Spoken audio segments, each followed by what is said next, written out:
എല്ലാ മാതാപിതാക്കളും കുട്ടികളുടെ ആരോഗ്യകാര്യത്തിൽ പ്രത്യേക ശ്രദ്ധ കൊടുക്കുന്നവരാണ്. അതുപോലെ തന്നെയാണ് പല്ലിന്റെ ആരോഗ്യവും. എപ്പോഴാണ് ഒരു കുഞ്ഞിനെ ഡെന്റിസ്റ്റിന്റെ അടുത്തേക്ക് കൊണ്ടുപോകുക എന്നത് മിക്ക പേരൻസിന്റെയും കൺഫ്യൂഷനാണ്. ചിലപ്പോൾ വിചാരിക്കും പാൽപ്പല്ലൊക്കെ കൊഴിഞ്ഞു പോയിട്ട് പുതിയ പല്ല് വരട്ടെ, അല്ലെങ്കിൽ 13-14 വയസ്സാവട്ടെ, എന്നിട്ട് കൊണ്ടുപോകാം, ശരിയാക്കാമെന്ന്. എന്നാൽ അങ്ങനെയല്ല. 3 വയസ്സിന് മുന്നേ തന്നെ മോണയുടെയോ അല്ലെങ്കിൽ പല്ലിന്റെയോ ഒക്കെ എന്തെങ്കിലും പ്രശ്നങ്ങൾ ഉണ്ടെങ്കിൽ അത് കണ്ടെത്തി പരിഹരിക്കണം.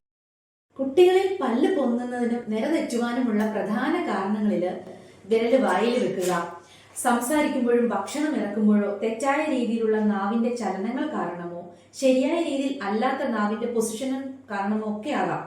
താടിയെല്ലിന്റെയോ മോണയുടെയോ അമിതമായ വളർച്ച കുറവ് കാരണമോ പല്ല് പൊങ്ങുവാനും നിറതെറ്റുവാനും ശരിയായ രീതിയിലുള്ള ബൈറ്റ് ഇല്ലാതിരിക്കുവാനും കാരണമാകുന്നു. കാരണം കണ്ടെത്തി പരിഹരിക്കുക എന്നുള്ളതാണ് പ്രധാനം. ഇതിന് കുറെ അപ്ലയൻസുകൾ ഇന്ന് ലഭ്യമാണ്.